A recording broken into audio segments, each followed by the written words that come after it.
ابھی ریسنٹلی آپ نے دیکھا یوکرین اور رشیا کے وار کے اندر ہمارے کتنے اسٹوڈنٹ وہاں MBBS کرنے کے لیے گئے تھے اور کیوں گئے تھے؟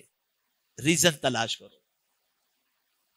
میں نے خود اپنے اجتماعات اور جمعہ کے اندر دعا کی تھی یوکرین اور رشیا کی وار کے اندر کہ ہمارے وہ بچے جو وہاں پھنسے ہوئے ہیں خیر سے واپس آ جائیں. کیوں؟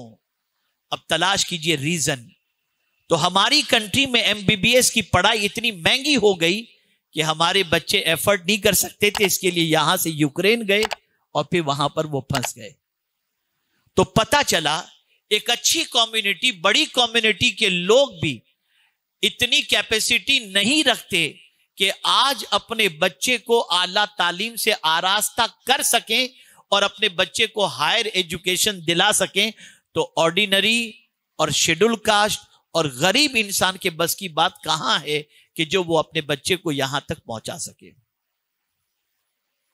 ہماری قوم کے بچے SSC کے بعد ڈراپ آؤٹ لے لیتے ہیں، ڈراپ آؤٹ ہو جاتے ہیں، 12 کے بعد ڈراپ آؤٹ ہو جاتے ہیں. وجہ کیا ہوتی ہے؟ ریزن سب سے بڑا یہ ہوتا ہے کہ گھر میں کمانے والا کوئی نہیں، بہن کی شادی کرنی ہے، گھر لینا ہے، خود کی شادی کرنی ہے. آدمی ارننگ کی فکر کے اندر نکل جاتا ہے. نتیجتاً اس کی پوزیشن یہ ہوتی ہے کہ وہ ذہین ہونے کے باوجود بھی اعلیٰ تعلیم سے اپنے آپ کو آراستہ نہیں کر پاتا. اب میں آپ کو سمجھاؤں، پیغمبر رحمت صلی اللہ علیہ وسلم نے اور ان کے ماننے والوں نے، ان کے فالوورز نے کس طریقے سے علمی انقلاب پیدا کیا. رسول اعظم صلی اللہ علیہ وسلم مکہ شریف سے ہجرت فرما کر مدینہ منورہ پہنچے. صحابہ کی ساری چیزیں مکے کے اندر چھوٹ گئیں، بزنس چھوٹا، گھر چھوٹا، شاپ چھوٹا، ساری چیزیں چھوٹی اور وہ مدینہ منورہ پہنچے. اب مدینہ منورہ پہنچنے کے بعد ایجوکیشن ایجوکیشن ایجوکیشن جس کے بارے میں ہم رٹ لگا رہے ہیں اور ہونا چاہیے، تو سرکار صلی اللہ علیہ وسلم نے پہلا کام کون سا کیا؟ تو آپ کو حیرت ہوگی، رسول اعظم صلی اللہ علیہ وسلم نے مکہ سے ہجرت فرما کر جو صحابہ مدینے آئے تھے، تو انصار جو مدینے میں صحابہ تھے ان کی اور مکے والوں کی دونوں کی بھائی چارگی کا رشتہ قائم فرما دیا، جسے عقد مواخات کہتے ہیں. اور اس طریقے سے قائم کر دیا کہ ایک دوسرے کے بزنس کے اندر ایک دوسرے کو شریک کر دیا.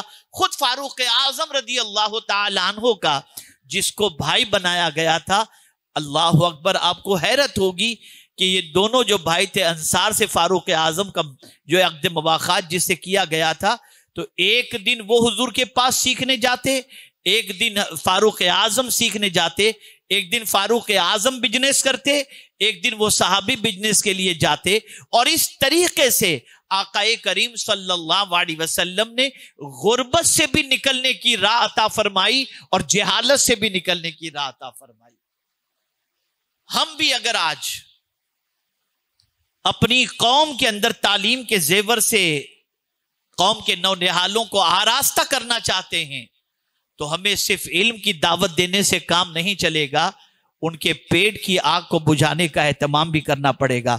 اگر ہم یہ سوچیں کہ ہم جو ہے بچوں کی فیس فری کر دیں گے، فیس پے کر دیں گے، یہ کر دیں گے، وہ کر دیں گے، تو میں آپ کو بتاؤں اس سے بچے کی تعلیم کا خرچ تو نکل جائے گا، لیکن جس بچے پر پورے گھر کا ڈیپینڈ ہے وہ بچہ تعلیم کے زیور سے آراستہ نہیں ہو سکے گا اور پڑھ نہیں سکے گا. میں آپ کو ایک اور واقعہ آپ کے سامنے عرض کروں.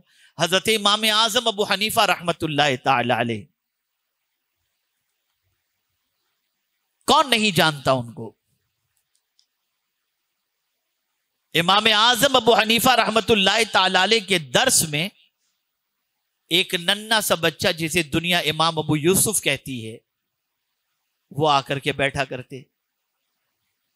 ہوا یہ تھا کہ ان کے والد کا انتقال ہو گیا تھا، ماں انہیں کام کاج کے لیے بھیج دیتی تھی، وہ جاتے تھے، دن بھر محنت کرتے، شام کو کما کر ماں کو دے دیتے.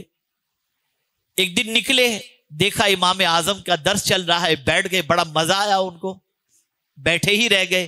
شام گھر پہنچے، ماں کو بتایا نہیں کہ میں درس میں بیٹھا ہوا تھا. بچے تھے. انہوں نے کہا ماں آج کچھ نہیں ملا. ماں صبر کی. 2 روز اور بھی ایسے گزرے کہ وہ درس میں بیٹھے اور کچھ کما کر ماں کو نہیں دیا.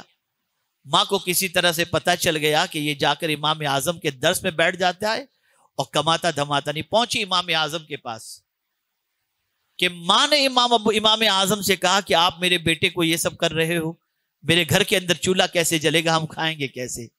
امام اعظم نے معذرت چاہی امام ابو یوسف کی والدہ سے, اور امام ابو یوسف سے فرمایا بیٹا تم روز کتنا کما کر اپنی ماں کو دیتے ہو؟ انہوں نے کہا اتنا. کہا تمہاری ماں سے کچھ مت کہنا, گھر سے روزانہ نکلو, میرے پاس درس کے اندر بیٹھو, رات کو جب جاؤ تو گھر کی جتنی ضرورت ہے مجھ سے لے کر کے جایا کرو. تمہاری ماں سے کچھ نہ کہنا, تم ان کو دیتے رہو, گھر کا چولہا بھی جلتا رہے گا اور تمہاری تعلیم بھی ہوتی رہے گی. اللہ اکبر. جس امام ابو یوسف کو امام اعظم نے اس طریقے سے تیار کیا, آپ جانتے ہیں وہی امام ابو یوسف کے دل میں ایجوکیشن کا مقام کتنا بڑھ گیا کہ آپ جب امام ابو یوسف علیہ رحمت والرضوان جب بیمار ہوئے, اٹھنے کی طاقت نہیں تھی, بستر پر آخری زندگی کی سانسیں چل رہی تھی, ایسے میں ایک اس دور کے ہائیلی کوالیفائڈ بزرگ تشریف لائے اور آ کر کے امام ابو یوسف سے ان کی طبیعت کے بارے میں پوچھتے ہیں.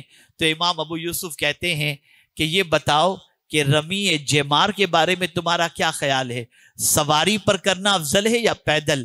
تو وہ بزرگ فرماتے ہیں ابو یوسف تمہاری طبیعت کے اندر نقاہت ہے, اس وقت ایجوکیشن کا تذکرہ اور بحث کرنا, ڈسکس کرنا یہ مناسب نہیں ہے. امام ابو یوسف پوری طاقت جمع کر کے اٹھ کر کے بیٹھ گئے اور ان سے کہا میں آپ کی سنوں یا میرے رسول کی سنوں؟